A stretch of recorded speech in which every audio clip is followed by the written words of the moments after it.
পূজা নাগি সর্বদাপ আমি আনো পুত্রাবতী ছাড়ি কারে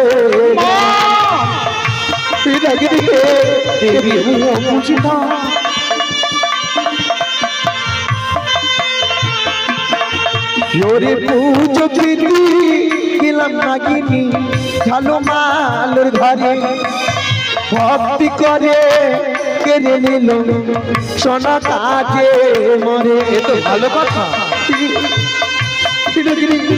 তুমি কাঁদছো?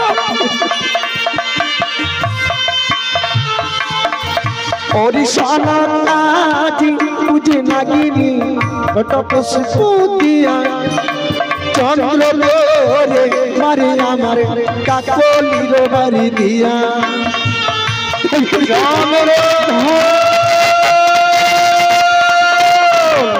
ওই চন্দ্রধর তোমাকে কাঁদিয়েছে, চন্দ্রধর ঘরে ঘরে তোমার পূজা বন্ধ করেছে, যত কষ্ট দুঃখ দিয়েছে ওই চাঁদ শোনা গো।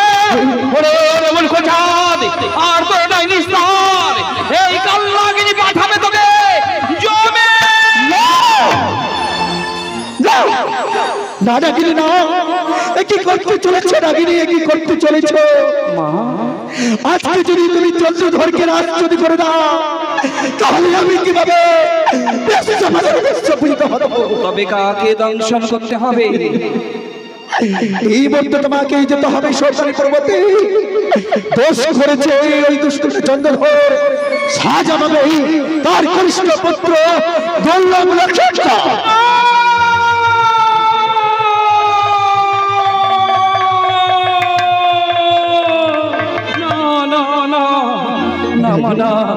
পিতা করেছে পাপ, পিতার পাপে পুত্রের হবে নিধন। যদিও শাস্ত্রে প্রমাণ করেছে, আমি সে পাপ কিছুতে করতে পারবো না। শুনিয়ে আছি আমি পূর্বে লক্ষিন্দরের জীবনে কোনো পাপের লেশ নেই, নিষ্পাপ দেহ, আমি কিছুতে দংশন করতে পারবো না। তুমি আমায় ক্ষমা করো মা।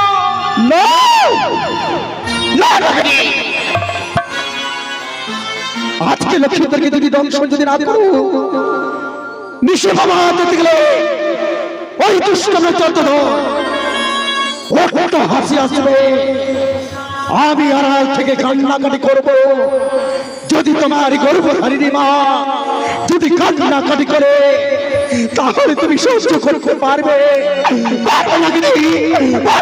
পারবে? তুমি কেন পারো না তোমার সন্তানের অন্তরের ব্যথা অনুভব করতে? জননী গো, ওই গরুর মহারাজের ভয়ে আমি পালিয়েছিলাম। পালাতে পালাতে ওই কালীর সাগরে আমি বাস করেছিলাম। একদিন কৃষ্ণ ঠাকুর সখা সঙ্গে নয়ে খেলা করতে করতে খেলার বল পড়ে যায় আমার ওই ধ্যানের জায়গায়। সেদিন আমি ক্রোধে আর আমি ক্রোধে লাল হয়েছিলাম যে কে অপরাধ করেছে আমি তাকে ছাড়বো না। নাগিনী আদি গোবিন্দ প্রভু আমার এই সময় দেখা দিল, তার সঙ্গে মহারণ হয়েও আমি পরাজয় হলাম। তাই করজোড়ি প্রভুকে আমি ভক্তি করে জানতে চাইলাম, হে প্রভু তুমি কে? তখন কৃষ্ণ ঠাকুর আমাকে দেখা দিয়েছিল আর বলেছিল, হে কালীনাথ, জীবনে যত পাপ করেছো এই পাপ থেকে তুমি যদি মোচন পেতে চাও, এই পাপ থেকে যদি মুক্তি পেতে চাও, তাহলে চলে যাও তুমি রমণ দ্বীপে, 7 সমুদ্র 13 নদী পার, সেখানে তুমি আমার নাম জপ করো, তোমার জীবনের সমস্ত পাপ খণ্ড হবে। যবে থেকে গোবিন্দের যুগল চরণ আমি মস্তকে ধারণ করেছি, আমি যে প্রতিজ্ঞা করেছি আমার জ্ঞান থাকতে আমি পাপ কর্ম কিছু করতে যাব না। লক্ষ্মীদেরকে তুমি দংশন করবে না? না মা।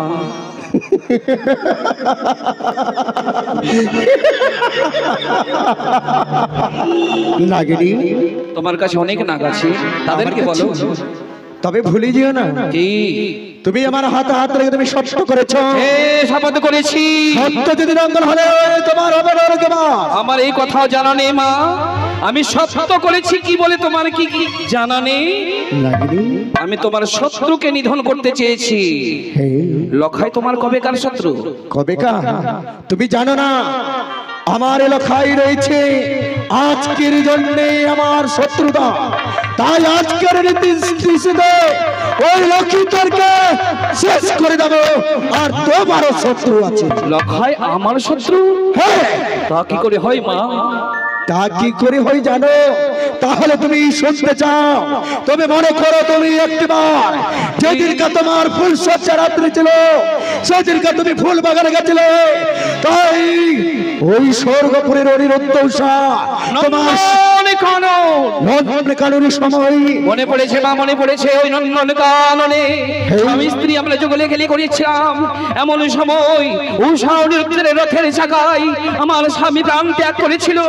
সেদিন আমি উষা অনিরুদ্ধকে কত না কাঁদিতে বিনতি করে বলেছিলাম, হে উষা অনিরুদ্ধ, তুমি আমার জীবনের সিঁদুর ফিরে দাও, তুমি আমার স্বামীর প্রাণ ফিরে দাও।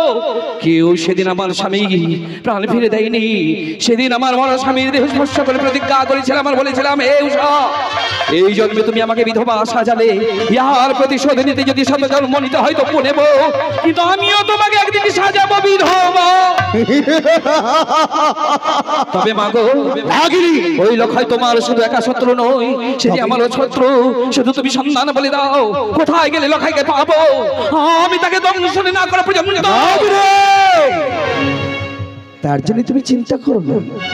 সরুতালি পর্বত রয়েছে লোহবাসর ঘর, তার ভিতরে রয়েছে দুর্লভ খিন্দর, তাকে তুমি দংশন করবে। সর্বপ্রথমে এই দগ্ধ তুমি পান করো। কি বললি মা? নাগিনী ওই লোহবাসর ঘরের ভেতরে আমি কি করে প্রবেশ করবো? তুমি কি পথ রেখেছো? হে আছে অনুপথ নিশানে করি আছে ছিদ্র, নিশ্চয় তিনি সেই ছিদ্র দেখতে পাবে। সিঁদুরের ফাটা দিয়ে বন্ধ করা রয়েছে। সে ছিদ্র হে কতটুকু প্রমাণ? নিচ্ছিদ্র কতটুকু প্রমাণ তুমি জানো না? সেই সুচার সঞ্চারের মতো।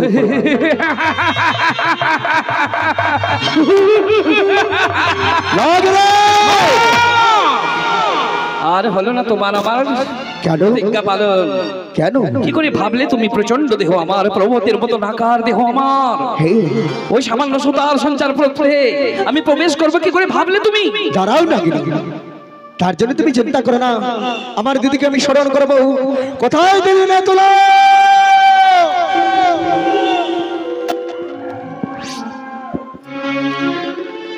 দিদি গো বলো ভগ্নী। বলো তো দিদি, আজকে তোমারই দিদি আমি সকলেই আমি কার্য করেছি। এই কালনাগিনীর দেহ হচ্ছে মোটা, তাহলে কিভাবে প্রবেশ করবে ওই লোহবাসর ঘরে দিদি? তাই বিলম্ব নেই প্রয়োজন ভগ্নী। তবে এই মুহূর্তে কালনাগিনীকে তুমি মঞ্চন করো, দেখবে সুতাই পরিণত হবে। এসো দিদি গো, হনাগে মঞ্জন করো, হরে রতা পদ্মা মিলে না গো মঞ্জন করো, হনাগ মঞ্জন করো, রতা পদ্মা মিলে না গো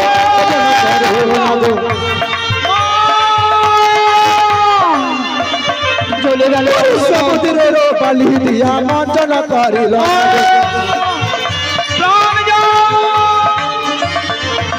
ওরে চোখসালো পাতা দিয়া মঞ্জন করিল না গো, ওরে পদ্ম পাতা দিয়া আমার মঞ্জন করিল না গো, না গো মঞ্জন করো, রতা পদ্মা মিলে না গো মঞ্জন করো, নাগিনী নাগিনী একটু বাড়ি জেগে কথা বলো নাগিনী, তুমি একটু বাড়ি জেগে কি হয়েছে দিদি গো? নাগিনী তো আমার সঙ্গে কথা বলে না দিদি গো। দেখো নাগিনী তার দেহকে হারিয়ে ফেলেছে। ভয় নেই শিবিরে নন্দনী, সম্মুখে রয়েছে তোমার স্বর্ণ চালন, জীবিত করো কালনাগিনী, দেখবে তোমার সঙ্গে কথা বলবে ভগ্নী। বেশ তাই হবে দিদি গো। এই স্বর্ণ চালন দিয়ে আমি নাগিনীকে আমি নিজের শক্তি প্রদান করব।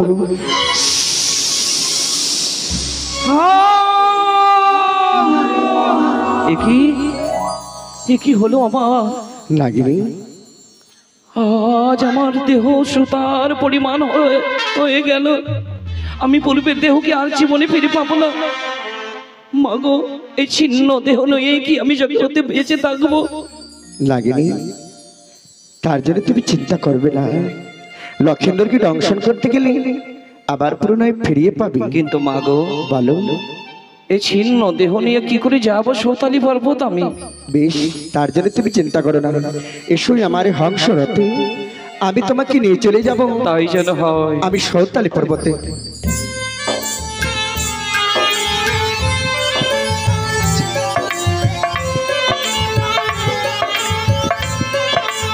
নাগিনী, দেখি ভগমাচি দেখো বাসর ঘড়ির চৌদিকে লক্ষ লক্ষ প্রহরী তীক্ষ্ণ অস্ত্র শস্ত্র নয় হাতে মশাল নিয়ে ভ্রমণ করে। তাদের মাঝে গেলে আমাকে মেরে শেষ করে দেবে।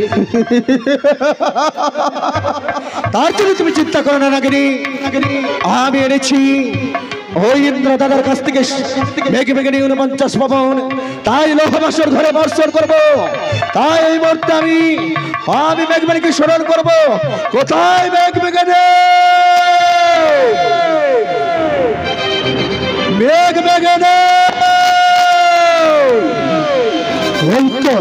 ওই তো লোহবাসর ঘরে আমি ওই শিলায় পরিণত আমি করবো।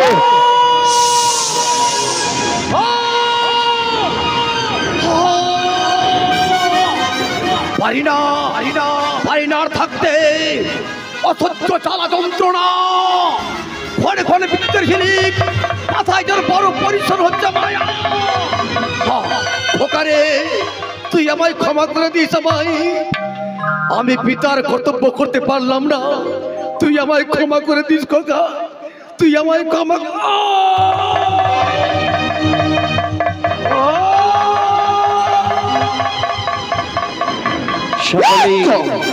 সকলেই পালায়ন করেছে। এই তোমার সামান্য সুযোগ, এই সুযোগে প্রবেশ করবো লোহবাসর ঘরে, নির্বংশ করে দেব রাজা চাঁদ সদাগরে। শুধু তুমি আমার আশীর্বাদ দাও মা। বেশ, তাই হবে।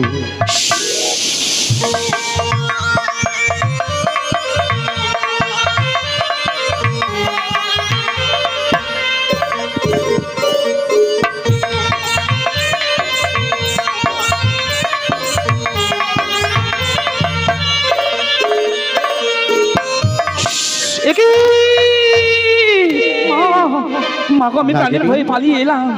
বেহুলা সতী এখনো জেগে আছে বাসর ঘরে। বেহুলা এখনো জাগিরিত রয়েছে, তাই না? বেশ, তার জন্য তুমি চিন্তা করো না। তাই এই মুহূর্তে আমি নিদ্রা মাসির কাছ থেকে কাল নিদ্রা এনেছি। বেহুলার চোখে দেবো আমি কাল নিদ্রা।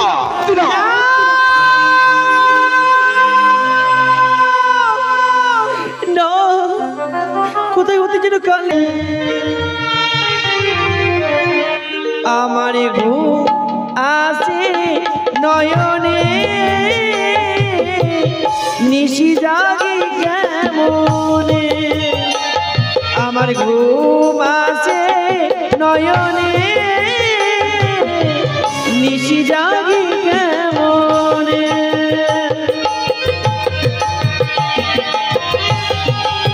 তুমি জাগো প্রভু,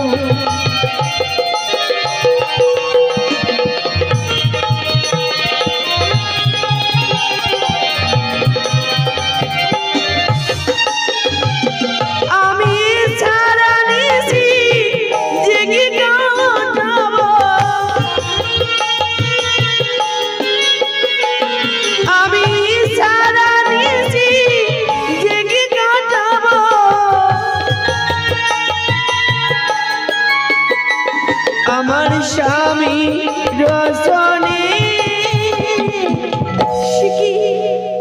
প্রভু গো, একবার তুমি জেগে ওঠো, নিশি জাগি কেমনে। আমার ঘুম আসে নয়নে, নিশি জাগি কেমনে। আমার ঘুম আসে নয়নে, নিশি জাগি কেমনে। নিশি জাগি কেমনে, নিশি জাগি কেমনে। 33 কোটি দেবতাকে সাক্ষী রেখে, পবিত্র বাসরকে সাক্ষী রেখে আমি স্বামীর পদরে ঘুমিয়ে পড়লাম। আমার কাছে আমার এইটুকু নিবেদন, বলো। নাগ জাতির জীবনের অভিশাপ তুমি তো ভালো করেই জানো। এই জগতের কোনো না বিনা দোষে বিনা অপরাধে হ্যাঁ। কোনো জীবকে কোনোদিন আঘাত করিনি, হ্যাঁ, আর আমিও পারবো না। এই কথা যেন তোমার মনে থাকে। বেশ তাই হবে।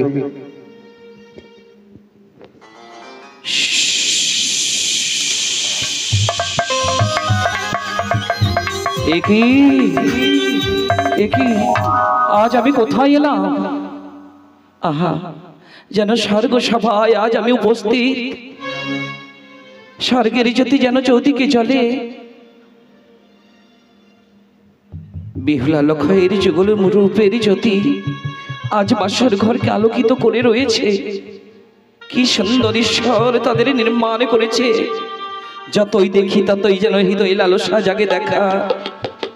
কি সুন্দর তাদের যুগল মূর্তি, যুগলের আহারে চন্দন তিলক ভালো নলাটেতে সাজে, অর্ধচন্দ্র সাজে যেন গগনের মাঝে। কণ্ঠে মুক্তাহার গজমতি মালা, সারি সারি ছবি আছে যেন চন্দ্রকলা। মকর কুণ্ডল তার সর্বনেতে তলে, হেমগিরি মধ্যে যেন দেবাকার চলে। লক্ষিন্দরের বামে ধনী শুইয়া আছে পাশে, আজ ধনী নারী হবে শ্বশুরের দোষে। ওরে মোর কোচা, এত সুন্দর সন্তান জীবনে কেন পেয়েছে? দেবী মনসার সাথে বাদ করেছিলি, সেই প্রতিফল আজ তুই সন্তানহীনা হবি। আমি প্রতিজ্ঞায় বদ্ধ, দেবীর সঙ্গে শপথ করেছি। শপথ রক্ষা করতে গেলে আমায় যে লোকাইকে দংশন করতে হবে।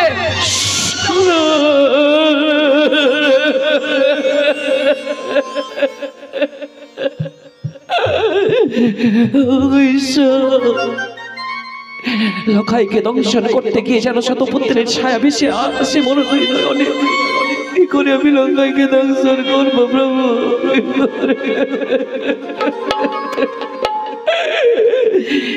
এক ধারে মায়ের শপথ, এক ধারে সন্তানের সমলখা। আমি কোন পথে যাবো ঈশ্বর তুমি বলে দাও। কেন সত্য করেছিল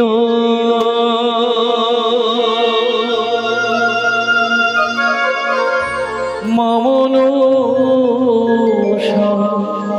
শোনে গো, কেন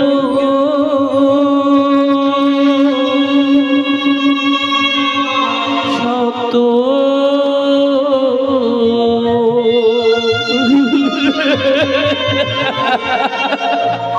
কেন সত্য করেছিলাম মামন শোনে গো, কেন সত্য।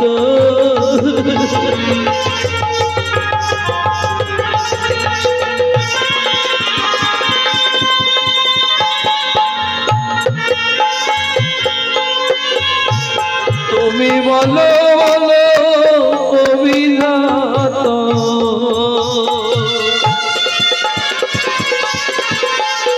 আমি করি কি উপায় গো, কেন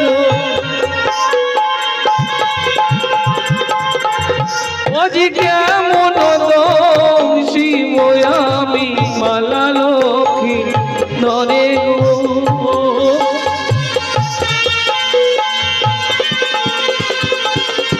একদিন বৃন্দাবনে দেখেছিলাম কৃষ্ণ রাধা রানী গো।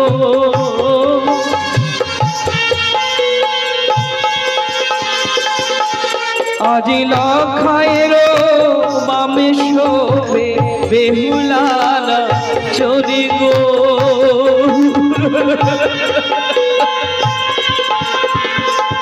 একদিন বৈকুণ্ঠ ধামে দেখিল লক্ষ্মীনারায়ণ গো।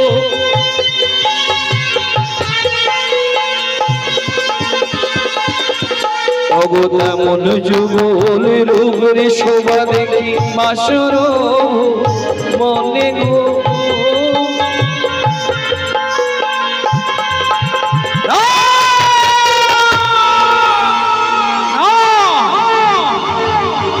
কিছুতেই লক্ষ্যকে দংশন করতে পারবো না।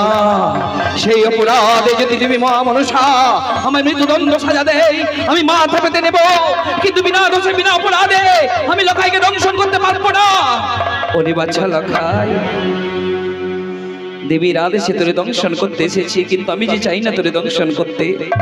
তুই যেন বেঁচে থেকে পিতার বর্তমানে সম্পর্কের শাসক হবি, কিন্তু নিশ্চয় যাপন আমায় যে বাসরে করতে হবে। সন্তান মনে করে আমি তোর সেবায় বসিলাম, তুই কোন অপরাধ করিস নি বাছা, আমার কোন অপরাধ করিস না। একে নাগিনীকে আমি পাঠিয়েছিলাম লৌহবাসর ঘরে দংশন করিবারই জন্য, কিন্তু নাগিনী তো দংশন করতে পারিনি। ওই তো নাগিনী পদতলে বসে রয়েছে, তাই এখন কি করি? নাগিনীর কোনো দোষ যদি না পেলে নাগিনীর দোষ তাকে দংশন করতে পারবে না। এই আমার বাহা থেকে মশা তৈরি করে ওই পাঠাবো আমি লৌহবাসর ঘরে। এই যে আমি গেলাম, এই সত্তরা মশা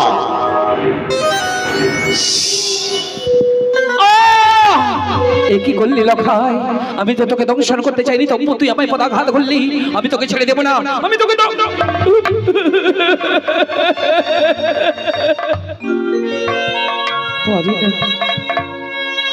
লখাই রে, একবার তোকে আমি ক্ষমা করলাম, আবার বসিলাম তোর সেবায়। আর তুই অপরাধ করিস নে বাচ্চা, আর অপরাধ করিস নে।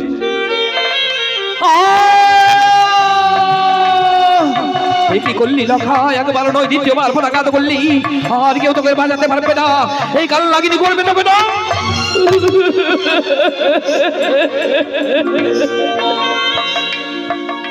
লক্ষাইকে দংশন করতে গিয়ে আমার শত সন্তানের কথা মনে পড়ে যায়। মনে আমার সন্তানরা কতবার আমার বক্ষে লাথি মেরেছে, আমার মস্তকে লাথি মেরেছে, তবু তো আমি আমার সন্তানদের কোনো আঘাত করিনি। সন্তান বলে যেহেতু লখাইকে মেনে নিয়েছি, শতপুত্রের মাঝে লখাই আমার এক পুত্র। এক মা হয়ে এক মায়ের কল খালি আমি কিছুতেই করবো না। যা লখাই, দ্বিতীয়বার তোকে ক্ষমা দিলাম, কিন্তু সাবধান, তৃতীয়বার তুই যদি অপরাধ করিস, স্বয়ং ব্রহ্মা বিষ্ণু মহেশ্বর এসে তোকে বাঁচাতে পারবে না। আবার বসছিলাম তোর সেবায়।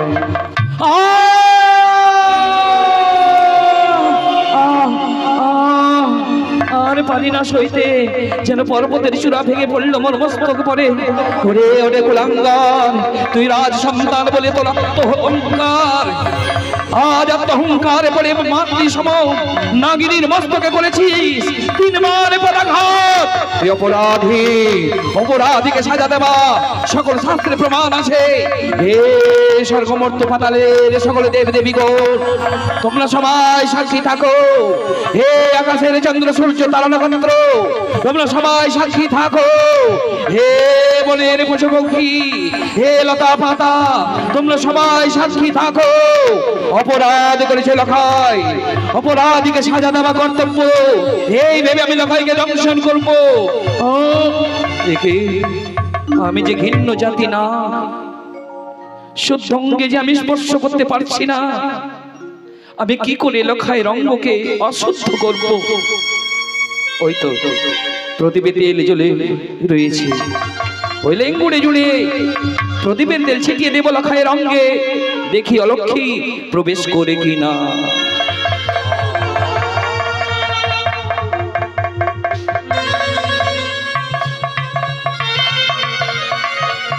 ওই তো প্রদীপের তেল ছিটা মাত্র বাম পায়ের কনিষ্ঠ আঙ্গুলে অলক্ষী প্রবেশ করেছে। তাই অলক্ষী ভেবে লখাইয়ের বাম পায়ের কনিষ্ঠ আঙ্গুলে করিল